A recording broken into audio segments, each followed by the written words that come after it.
ఓం వసుదేవసుతం దేవం కంసచాణూరమర్దనం దేవకీ పరమానందం కృష్ణం వందే జగద్గురుం. ఓం శ్రీ రాధాకృష్ణాభ్యాం నమ. కృష్ణం వందే జగద్గురుం, అర్జునం వందే జగదేక వీరం. మనకి ఆ గురుగ్రహం అందరూ కూడా ఏమని చెప్తారంటే, గురుగ్రహం కనుక నీకు బాగున్నట్లయితే నీవు సంచుల కొద్దీ డబ్బులు వస్తాయి, లేకపోతే క్వింటాల కొద్దీ బంగారం వస్తుందని చెబుతూ ఉంటారు. మీరు కూడా ఆనందంగా వింటూ ఉంటారు.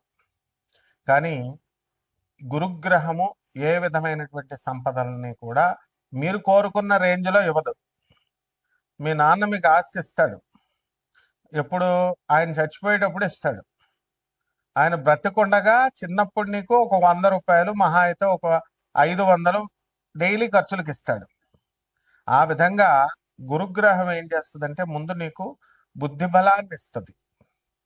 అంతే తప్ప ఇట్లా సొల్లు కబుర్లు చెప్పేటటువంటి పండితులు అవనియండి, సొల్లు కబుర్లు చెప్పేటటువంటి జ్యోతిష్కులు అవనియండి, వీళ్ళని ఎట్టి పరిస్థితుల్లో వీళ్ళని రాహు కబళించినప్పుడు, కలిపురుషుడు దూరేసినప్పుడు అవతల వాళ్ళని ప్రలోభ పెట్టడానికి చెప్తూ ఉంటారు. ఇది గురువు యొక్క పని కాదు. వాళ్ళకే ఫస్ట్ గురువు అనుగ్రహం లేదంటూ ఇలా చెప్తున్నటువంటి వాళ్ళు, అటువంటి వాళ్ళ మాటలు వింటే మీకేం వస్తుంది అనుగ్రహం?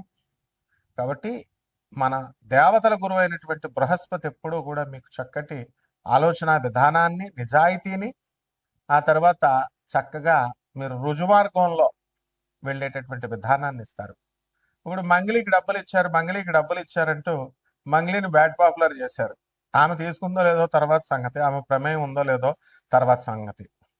ఆమె పేరు చెప్పి మరి డబల్ మీకు డబ్బులు వస్తాయి, సిమెంట్ ఫ్యాక్టరీ కడుతుంది, పబ్బు పెడుతుంది అన్నప్పుడు మీకు బుద్ధి ఉండాలిగా. నేను సిమెంట్ ఫ్యాక్టరీ అంటే అంత ఈజీయా పెట్టడం? అందువలన భూపతి రాజు, వెంకటపతి రాజు, డాక్టర్ బివి రాజు గారు పెట్టారు రాశి సిమెంట్, విష్ణు సిమెంట్. విష్ణువర్ధన్ రాజు వాళ్ళ కొడుకు నడుపుతున్నాడు ఇప్పుడు భీమవరంలో. ఆయన ఎంత కష్టాలు పెడితే అది పెట్టారో నేను దగ్గరుండి ఆయన్ని చూశాను. డాక్టర్ బివి రాజు కాలేజెస్కి మేము వెళ్తూ ఉంటాం. అలాగే మా తాతయ్య గారు డాక్టర్ ముల్లపూడి హరిశ్చంద్ర ప్రసాద్ గారు ఆంధ్ర షుగర్ ఫ్యాక్టరీ పెట్టడం ఎంత కష్టం? అంత ఈజీనా? లైసెన్సులు రావడానికి ఢిల్లీ నుంచి కళ్ళంట నీళ్లు పెట్టుకొని, అరే నా బామ్మరిది బోళబుల్ రామే మాట విన్నాను, నేను విని అనవసరంగా ఈ ఇండస్ట్రీ రూట్లోకి దిగానేమో, నా పొలాలు నేను చూసుకోక అని ఆయన ఎంత ఇదయ్యారో మాకు తెలుసు. కాబట్టి మరి మీరంతా దురాశకి ఇస్తారు డబ్బులు. దీన్ని రాహు యొక్క ఎఫెక్ట్ అది. ఒక పనికి మాలిన జ్యోతిష్కుడు సంచుల కొద్దీ డబ్బులు వస్తాయి, సంచుల కట్ల కొద్దీ బంగారం వస్తుందంటే ఎలా నమ్ముతున్నారా మీరు? కష్టపడాలి, బాగా చదవాలి, మీ అమ్మ చెప్పిన మాట వినాలి. మీ నాన్న నేను పడ్డ కష్టాలు నువ్వు పడకూడదురా అని చెప్పేసి పాపం నేను బిజినెస్లో చిన్న చిన్న అబద్ధాలు, చిన్న చిన్న మోసాలు చేసి నేను కుటుంబ పోషణ చేయాల్సిన దుస్థితి. మా నాన్న మాట నేను వినకపోవడం వల్ల నాకు ఈ పరిస్థితి వచ్చింది. నువ్వు ఆ పరిస్థితి తెచ్చుకోక నాయన, చదువుకోరా బాబు అని చెప్తాడు. అంతేకాని నువ్వు వేసుకొచ్చాయి, బ్యాంకులు దోపిడీ చేసుకొచ్చాయి, ఈ దొంగిలించుకొచ్చాయి అని తండ్రి చెప్పాడు. కాబట్టి ఇదంతా కూడా ఆ గురువు పక్కన రాహుగాళ్ళు ఇలాంటి వాళ్ళు ఉంటారన్నమాట. వాళ్ళే ఈ కపట జ్యోతిష్కులు, కపట గురువులు అన్నమాట. ఎవరైనా సరే స్వామి వివేకానంద అది ఫాలో అవుతారా? స్వామి వివేకానంద ఎప్పుడైనా ఇలా చెప్పాడా మీకు? రామకృష్ణ పరమహంస, స్వామి వివేకానంద, ప్రభాత్ రంజన్ సర్కార్, ఆ తర్వాత చక్కగా మన ఆదిశంకరాచార్యులు వారు, రామానుజాచార్యులు వారు, రమణ మహర్షుల వారు ఎప్పుడన్నా ఇలా చెప్పారా? మరి ఇప్పుడున్న స్వామీజీలు నా దగ్గరికి వచ్చేయి, పూజ చేసుకో, కోట్లు వచ్చేస్తాయి, గోశాల పెట్టా, నీకు మోక్షం డైరెక్ట్ ఇచ్చేస్తా, ఈ ప్రవచనకారులు ఇలా చెప్పేటటువంటి వాళ్ళు. లేకపోతే గోశాల అంటాడు ఒకడేమో గుళ్ళు కట్టానంటాడు, ఒకడు కాశీలో పెట్టానంటాడు. ఉన్న స్వామి వివేకానంద అనాథ శరణాలయాల్లో, ఈ యొక్క ఆర్ఫనేజెస్ లో, ఓల్డేజ్ హోమ్లకి మీరు ఇవ్వచ్చు కదా. ఉన్న వాటికి ఇవ్వరు వీళ్ళు కొత్తగా పెడతారు వీళ్ళ బ్రాండ్తో, పనికి మాలిన వాళ్ళు. కాబట్టి స్వామి వివేకానంద ఇటువంటి జగద్గురువుల యొక్క ఆశీస్సులను తీసుకొస్తుందన్నమాట ఈ గురుగ్రహం. కాబట్టి మనకి కోటాను కోట్లు కావాలి, దురాశతో వెళ్ళేటటువంటి వాడు ఎప్పుడూ బాగుపడ్డు. రజనీకాంత్ ఏ సినిమాలో చెప్తాడు? నరసింహ, నీది కాంతి నీ దగ్గరికి రాదు, నీదైంది నిన్ను వదిలి ఎప్పటికీ పోదు. నువ్వు ప్రయత్నించకపోయినా నీ దగ్గరికే వస్తుంది. ఇది సిద్ధాంతం నరసింహ.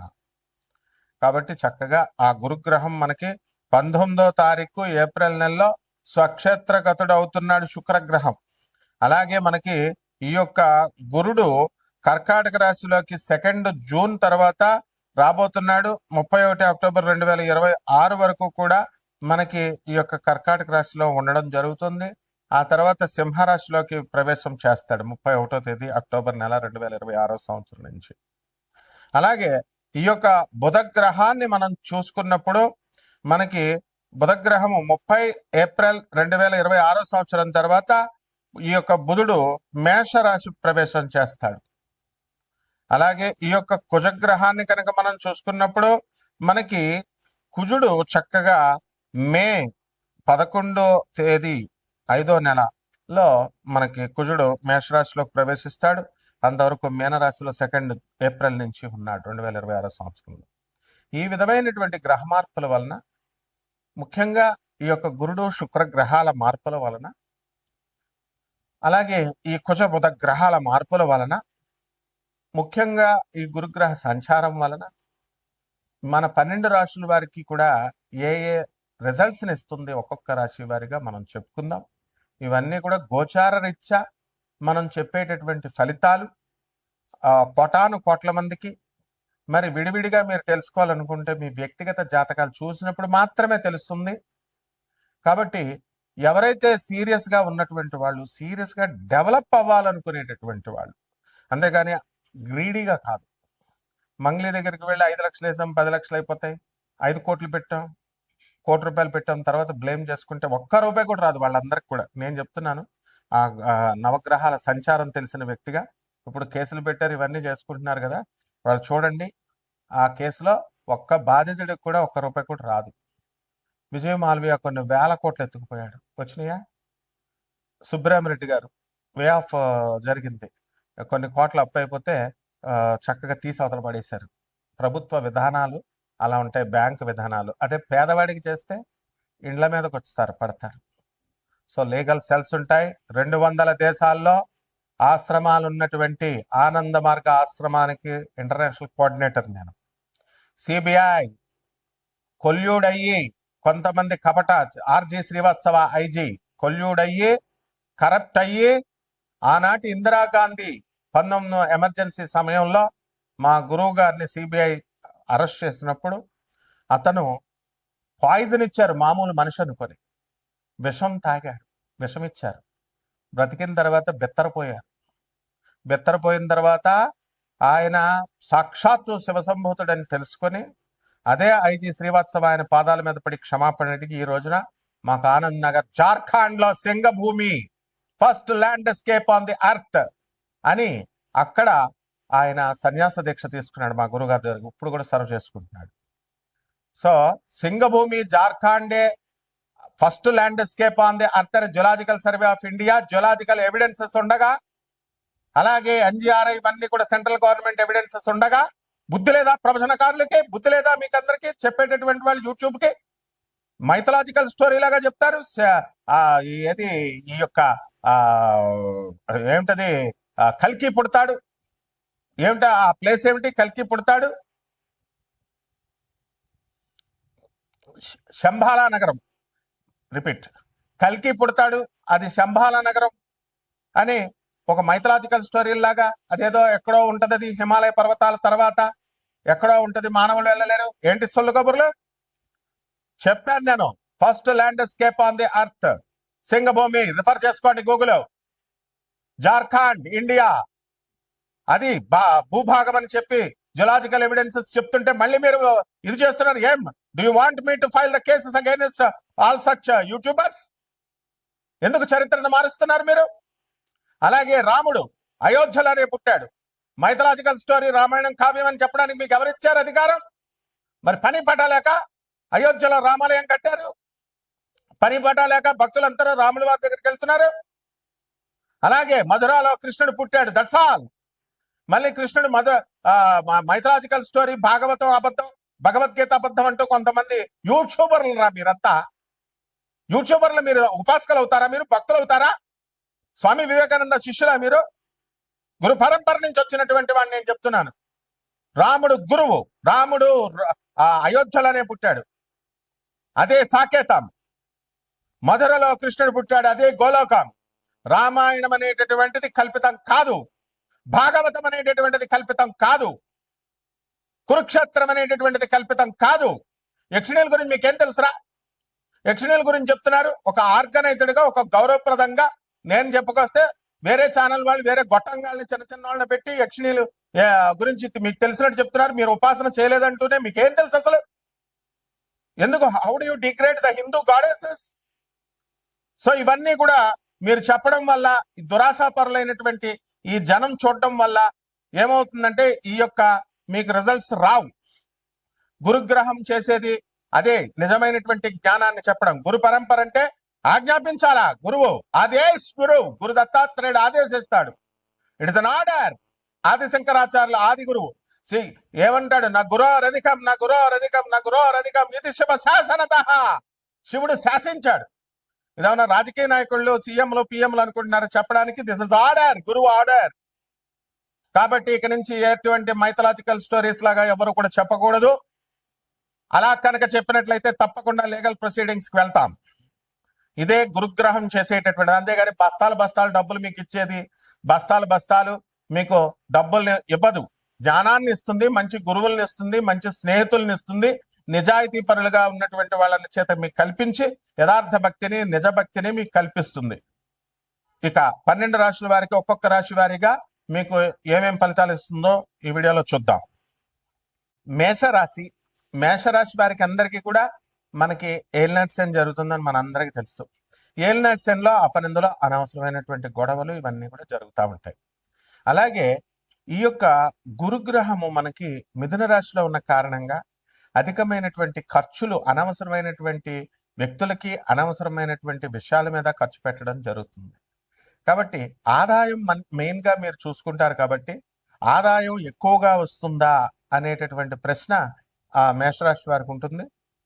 ఆదాయం గతం కంటే కూడా మనకి ఈ యొక్క గ్రహ సంపుటి మారిన తర్వాత మనకి ఆదాయం అనేటటువంటిది ఎక్కువగా రావడం జరుగుతుంది.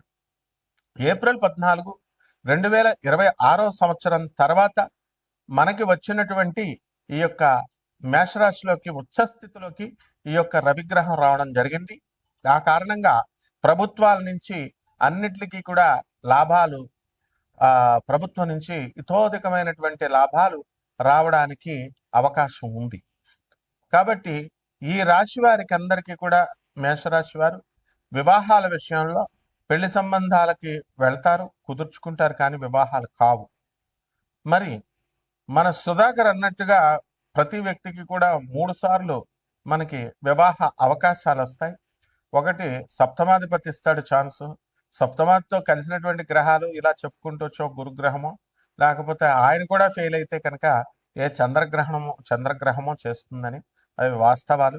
ప్రతి మనిషికి కూడా ప్రతి యోగము, ముఖ్యంగా వివాహ యోగాల్లో 3 అవకాశాలు అనేటటువంటి వస్తాయని పెద్దలు చెప్తారు, సుధాకర్ లాంటి గారు పెద్దలు. మరి అటువంటి ఆ విషయాల్లో ఎవరో ఒక గ్రహం చేయడం జరుగుతుంది. మరి ఈ యొక్క మేషరాశి వారికి అందరికీ కూడా ఈ యొక్క గ్రహం మనకి గురుగ్రహం చేయబోతుంది. కాబట్టి వివాహాలకు వెళ్ళండి, శుభ్రంగా వరకట్నాలు లేకుండా మాట్లాడుకోండి, మనిషి యొక్క మంచితనాన్ని ప్రాతిపదికగా తీసుకోండి సంబంధాలు కుదుర్చుకునేటప్పుడు. స్టేటస్లు ఇవి కాదు.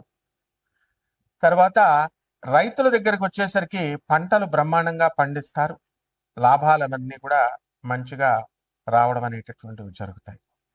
అప్పుల బాధల నుంచి రైతులు తొలగిపోవడం జరుగుతుంది. మేషరాశి వారందరూ కూడా అనేకమైనటువంటి ప్రయత్నాలు చేస్తారు అప్పుల నుంచి బయటపడాలని. కొత్తగా అప్పులు కూడా మీకు రావడం అనేటటువంటివి జరుగుతాయి.